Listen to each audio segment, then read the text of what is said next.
Hello, hi everyone, this is Sandhya, your botany lecturer.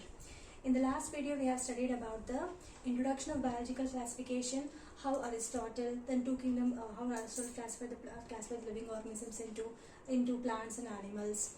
Then we have studied about the Linnaeus two kingdom classification. Then R.H. Whittaker, we have also studied about the R.H. introduction of the five kingdom classification given by R.H. Whittaker.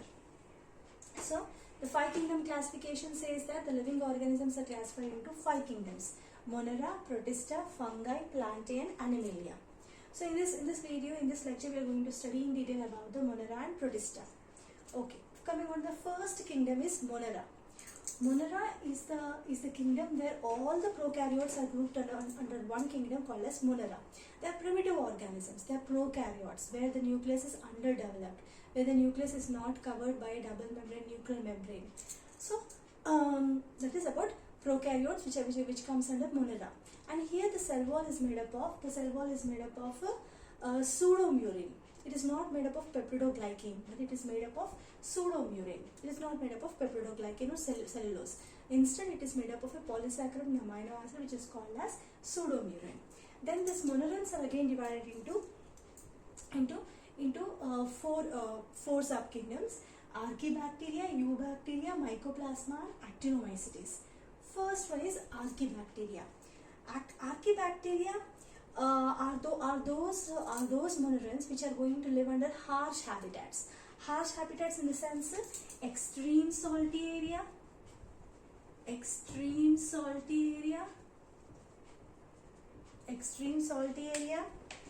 then hot springs. They are going to live in hot springs. Then in marshy areas also they are going to live. They are going to live in extreme habitats. So extreme salty areas, such type of organisms are called as halophiles. Those organisms are called as halophiles. Then the organisms which are going to live in hot springs are called as thermoacidophiles.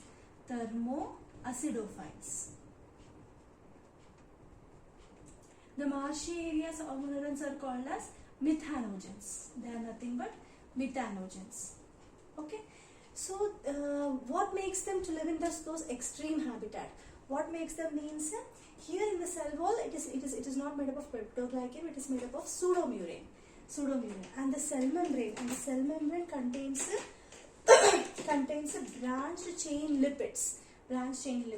So this is the characteristic feature which makes these monerans to live in extreme habitats, because the cell membrane contains the branched lipids.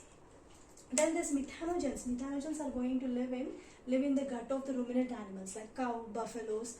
In all those animals also they are going to live in the gut. That's about Archaebacteria. Coming on to Eubacteria. Eubacteria means true bacteria. Okay, Eubacteria.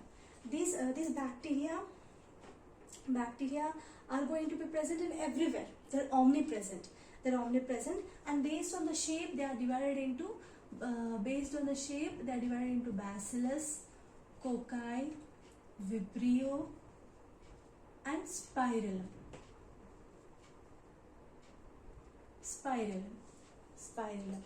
Bacillus means rod shaped, cocci means round shaped, vibrio means comma shapes, spirillum in the sense like a spiral manner, like this. Spirillum. So based on the shape, the bacteria are divided into bacillus, cocci, vibrio and spirillum. They are both in this the cell wall is made up of peptidoglycan, and the cell membrane is showing some invaginations called as mesosomes. And the bacterial cell is also going to have ribosomes. Then circular plasmids, single circular DNA which are called as plasmids are present, which makes them special.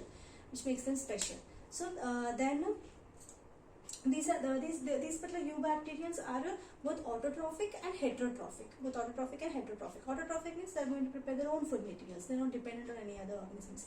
Heterotrophic, they are going to be dependent on other organisms. Maybe these bacteria can be saprophytic and parasitic. Saprophytic, they are dependent on dead organisms. Parasitic on the living organisms. Coming on to the another example, bacteria is one such example. Another example is cyanobacteria or blue-green algae. Cyanobacteria or blue-green algae. Very good example is nostoc. Very good example is nostoc. If you see the diagram of nostoc,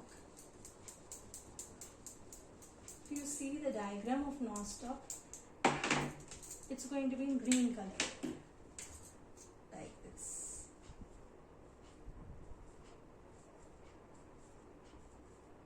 Like this. Nostoc. It's a blue-green algae, cyanobacteria. It is unicellular, colonial, filamentous, aquatic and terrestrial algae. It is photosynthetic. And it has a heterocyst. Then nostoc and anodina are the examples of blue-green algae, and also Trichodesmium erythraeum.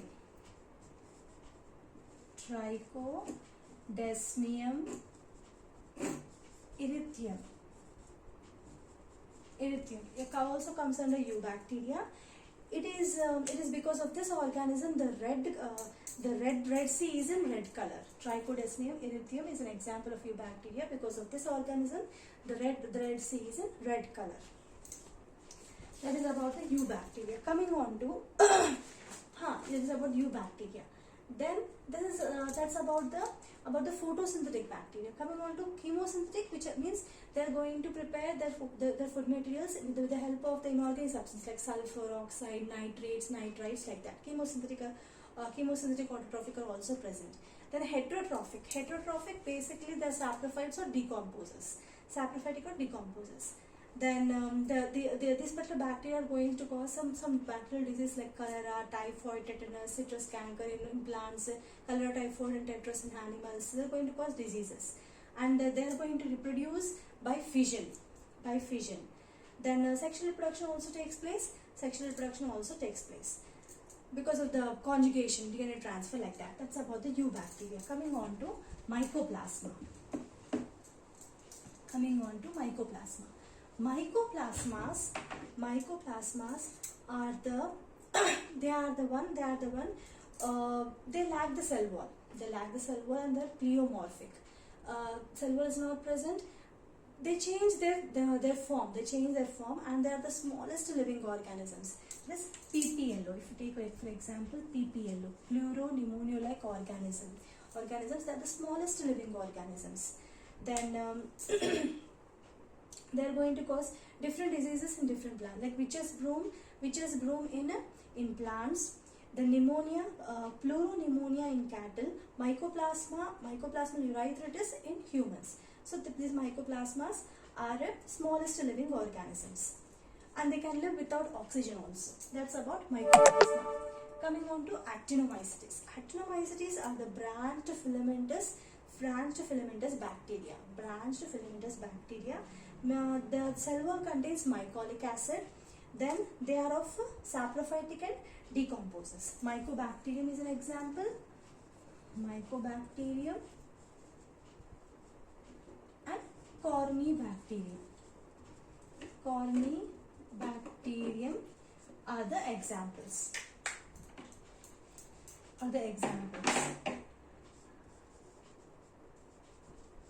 Then Streptomyces. From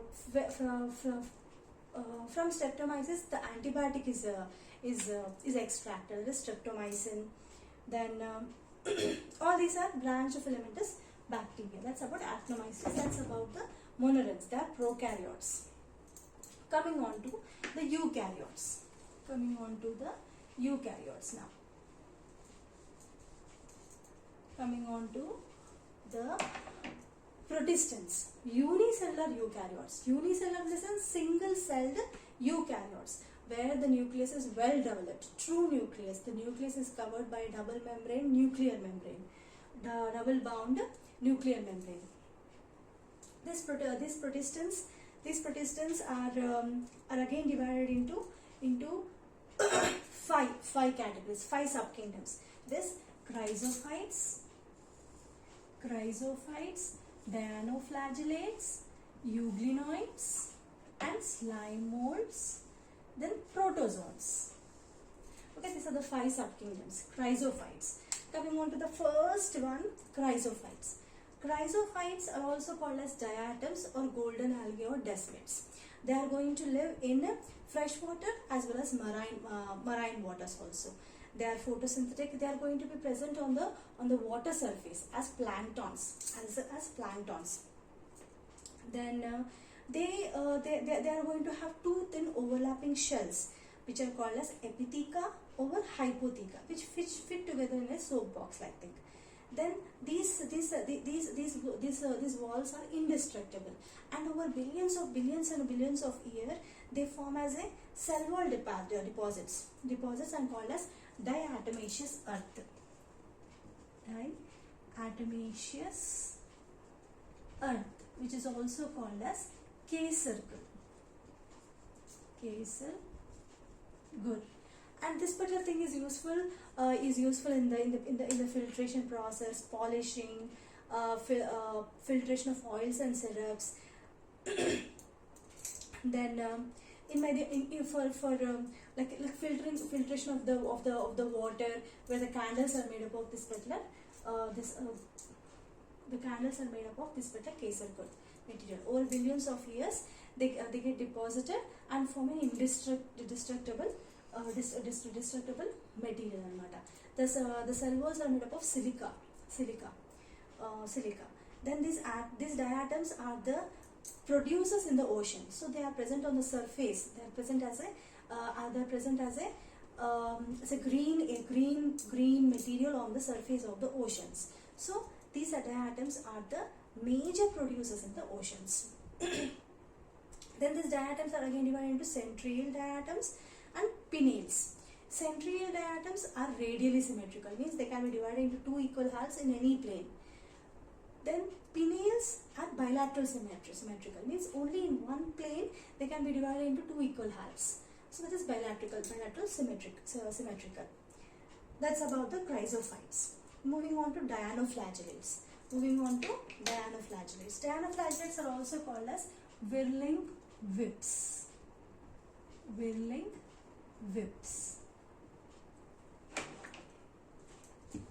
They are also called as whirling whips. They are also marine. They are aquatic, mostly marine, and they are photosynthetic also.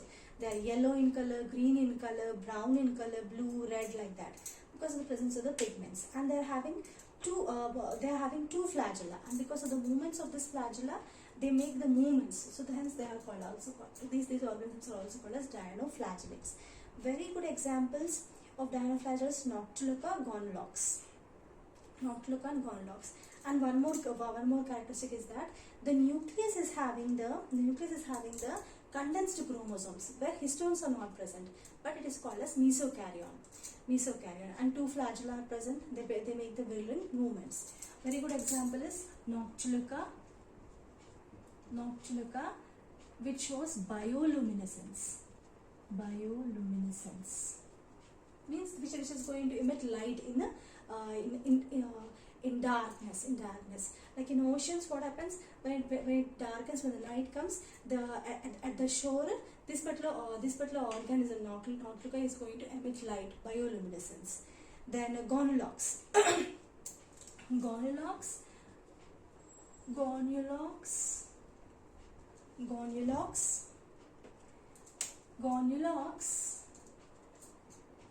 Because of the rapid multiplication of this particular organism, Gonolox, what happens?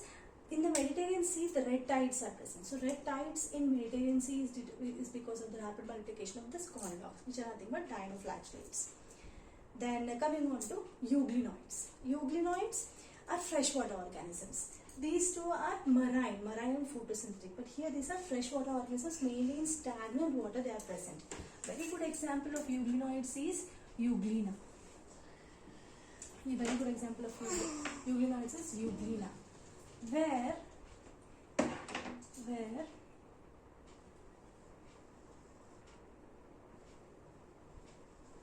like this it is going to be present. It's going to have 2 flagella like this, a shorter one a shorter one, a longer one, flagella. Two nucleus are present. Then a pellicle is present. Invagination is present. Then photosynthetic eye spot is present. It is covered by a cell membrane which is called as pellicle. Then photosynthetic stigma. When light is present, it is going to prepare its own food materials. Then when there is no light, it becomes heterotrophic organism. It is going to depend on other organisms for food. So it can be photosynthetic and heterotrophic. Very good example is euglena. It is going to divide by longitudinal binary fission. That's about euglenites. Coming on to the slime moths. The fourth subkingdom is slime moths. They are majorly saprophytic protistans. Saprophytic means what? They are the organisms which are going to depend on dead and decaying organisms. During suitable conditions, they form into a structure called as plasmodium. Then, when unfavorable conditions occur, they get differentiated and form into fruiting bodies, and they are going to survive and going to resist for many years. They are going to disperse by the air currents. They are going to present in the form of fruiting bodies. During favorable conditions, in the form of plasmodium, mass-like thing. Unfavorable conditions form into fruiting bodies and spores, and they are going to live for many years and become resistant to so many factors, external factors. That's about the slime moths. Coming on to protozoans.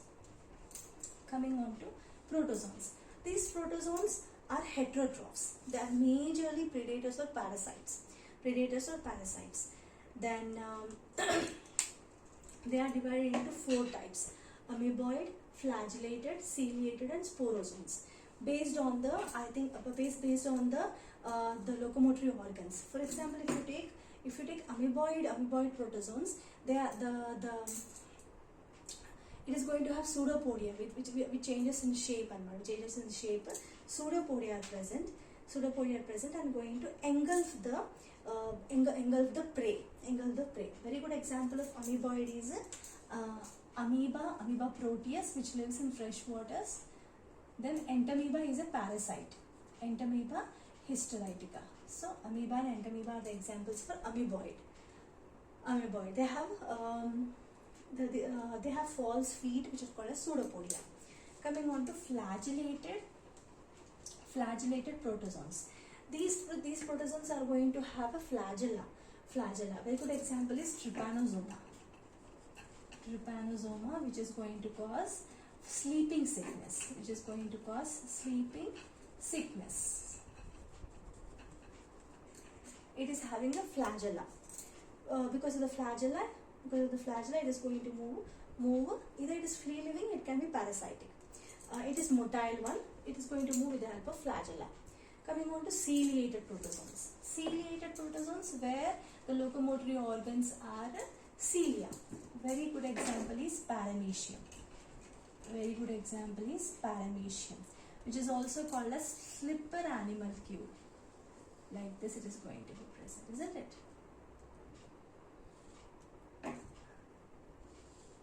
Like this, paramecium. It is called as slipper animalcule.